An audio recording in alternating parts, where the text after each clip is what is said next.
जोहार। अभी हम मोरहाबादी मैदान में हैं। कल 12 मार्च है। 12 मार्च को सरना धर्म कोड महारैली का आयोजन किया है। ये देख सकते हैं तैयारी जोरों शोरों पे चल रही है। तैयारी चल रहे हैं।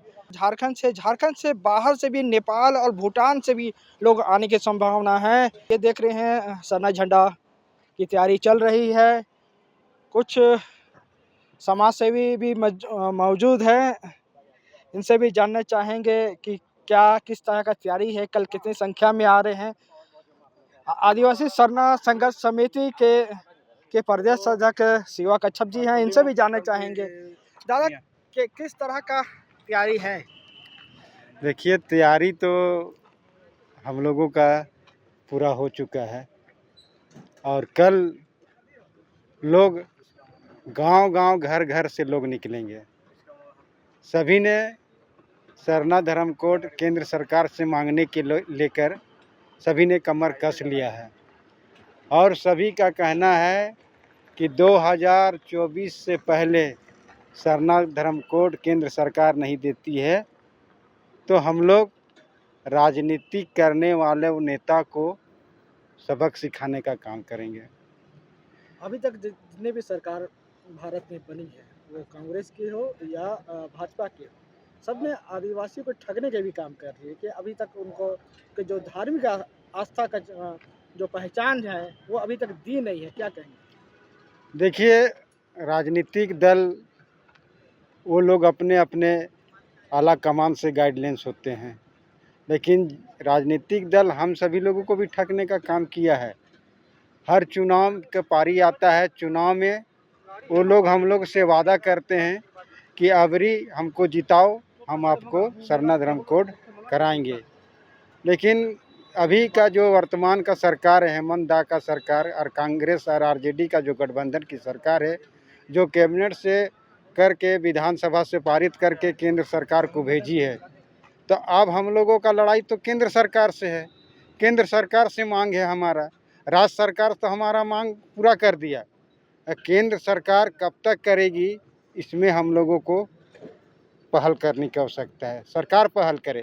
पिछले बार अमित शाह जी बोले थे कि सरना धर्म कोड देंगे, वोट दीजिए। आप लोगों ने वोट दिया, ना सरना धर्म कोड नहीं मिला। फिर इस बार चुनाव आने वाली है, क्या कहेंगे? देखिए, उनका बोले थे लोकसभा चुनाव में कि हमको 2014 में चुनाव था लोकसभा का, उसमें कहे थे कि हमको वोट दो, वोट के जिताओ, हम आपको सरना कोड देंगे। लेकिन अभी उनका जुमलाबाजी में ही चला गया। किसी तरह का कोई कार्रवाई नहीं किया गया, इस पर पहल नहीं किया गया। हम लोग इससे दुखी हैं और हम चाहते हैं कि 2024 से पहले संसद का जो चुनाव है, अगर उससे पहले सरना धर्म कोड नहीं देता है, जनगणना प्रमाण पत्र में अंकित नहीं होता है, तो हम लोग इसका जोरदार आंदोलन करेंगे। आरएसएस के द्वारा हिंदू राष्ट्र का मांग की जा रही है, क्या लग रहा है?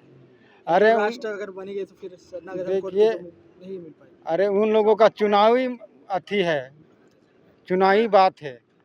वो आरएसएस का कैसे लोगों को भ्रमित करे, कैसे लोगों को तोड़े, कैसे लोगों को बिखराएं, ये सब वो लोग राजनीति करता है। जोड़ने का बात करने वाला लोग इस तरह का बात नहीं करता। ये लोग नहीं, माने समाज को तोड़ने का काम कर रहा है, इसीलिए उससे विचलित नहीं होला। हम लोग अपने आप में एकदम टाइट हैं। हम लोग क्या करना है, नहीं करना है, सरना धर्म कोड दो, उसके बाद बात करो हमसे। जमशेदपुर में शंकराचार्य जी आए थे, वो कह रहे हैं कि जो अलग धर्म कोड का या हिंदुत्व से जो आदिवासी लोग हैं हिंदू से अलग बताने की कोशिश कर रहे हैं, वो कहीं न कहीं राजनीतिक से प्रेरित होके वो बोल रहे हैं। वो आरएसएस का एक एजेंट है और आरएसएस जैसे जैसे बोलता है वैसा वैसा वो बोलता है। आदिवासी कभी हिंदू नहीं था और उसको हिंदू बनाने में तुला हुआ है। आदिवासी का अपना कस्टमरी है, उसका अपना सभ्यता है, परंपरा है, रीति रिवाज है, भाषा है। वो कैसे हिंदू हो सकता है? मरनी जीनी है, शादी ब्याह हर चीज़ अलग है, छठी छीलन सब अलग है। आदिवासी हिंदू कैसे हो सकता है? उनका व्यक्तिगत बयान होगा ये उसका। उनका और एक कहना है कि झारखंड में बहुत सारे गाँव में वो गए हैं और गांव में हर एक गांव में वो देखे हैं कि मंदिर का निर्माण है, वहाँ लोग पूजा पाठ करते हैं। और गांव के हर घर में गाय बंधा हुआ है, गाय पालते हैं, उसके ऊपर आस्था है। उनका ये भी कहना है कि जो लोग माता पिता का भी जो सेवा कर रहे हैं वो हिंदू धर्म के अंग माना जाता है। घर में जो लिपा पुताई, जो गाय बैल का जो मल मूत्र से लिपाई पुताई भी कर रहे हैं वो हिंदू धर्म में ही वो लोग मानते हैं। वास्तव ये बताइए, आदिवासी आज का है, जिस समय आर्यन नहीं आया था उससे पहले से आदिवासी है। अगर जो आदिवासी किसान है, किसान अगर बैल पालता है तो क्या हिंदू हो जाएगा?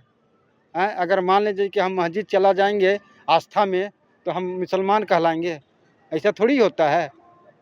अगर मान लीजिए कि हमको आस्था है, माथा टेकने का मन कर गया, गॉड है, भगवान है ना, अगर मान लीजिए कि हम माथा टेकते हैं, अगर मस्जिद में जाके माथा टेक लिए तो हमको बोलेगा मुसलमान हो गया, तो गाय बांधने से हिंदू हो जाएगा? और मैंने केवल हिंदू लोग गाय पालता है क्या और लोग भी पालता है? ऐसा ये चिकनी चोपड़ी बातें नहीं चलेगा। अब हम लोग आदिवासी जग चुके हैं, अपना धर्म कर्म को जान चुके हैं, अपना परंपरा रीति रिवाज को जान चुके हैं। हमारा परंपरा रीति रिवाज पे कोई प्रहार करेगा तो उसको हम लोग बख्शेंगे भी नहीं। चलिए, ये थे शिवा कच्छप जी। और एक दादा है, समाज सेवी हैं, इनसे भी जानते हैं। दादा,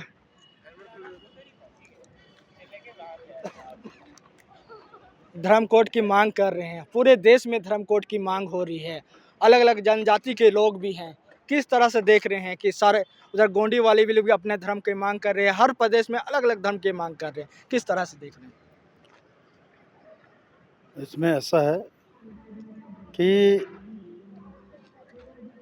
धर्म कोड का लड़ाई हमको लगता है कि झारखंड से ही शुरुआत हुई है और झारखंड से शुरू होने के बाद पूरे देश में ये फैला है, पूरे देश में फैला है। इसलिए यहाँ सबसे पहले सरना धर्म का ही मांग किया गया और इसके समर्थन में सारे देश के लोग अभी धीरे धीरे आ रहे हैं और हम चाहेंगे कि सबसे पहले पूरे देश के आदिवासी अपना एक कोलम का लड़ाई को जीत लें, उसके बाद हमको अपना लड़ाई लड़ना चाहिए। मतलब सारे राज्य में जो जनजाति है पूरे भारत में सब अपने अलग अलग धर्म के कोड के मांग करें, सभी को तो अलग अलग धर्म कोड नहीं दिया सकता है। आदिवासी को एक समुदाय को एक ही धर्म कोड मिलेगी। एकदम ये सत्य है कि पूरे जनजाति को एक ही आदिवासी मतलब धर्म कोड मिलना है और इसी के लिए सभी को हम लोग आग्रह कर रहे हैं कि आप लोग सभी जनजाति एकजुट होइए, उसके बाद